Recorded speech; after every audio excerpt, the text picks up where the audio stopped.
I'm really happy today. So, what's up people? My name is Munga, and today we're going to talk about marketing yourself. So, in marketing yourself, what you're going to do is you make sure you make someone to believe in you.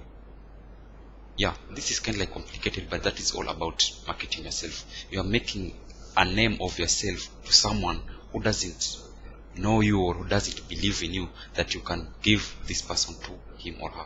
So basically, this is all about going outside there, making yourself as a brand, and then selling this brand out to people, telling them that you are like this and like this. And it doesn't end there, by the way. What you're going to do after making this brand of yourself and proclaiming that you are this and this, you're going to make sure that exactly you promise these people you will going to provide to them.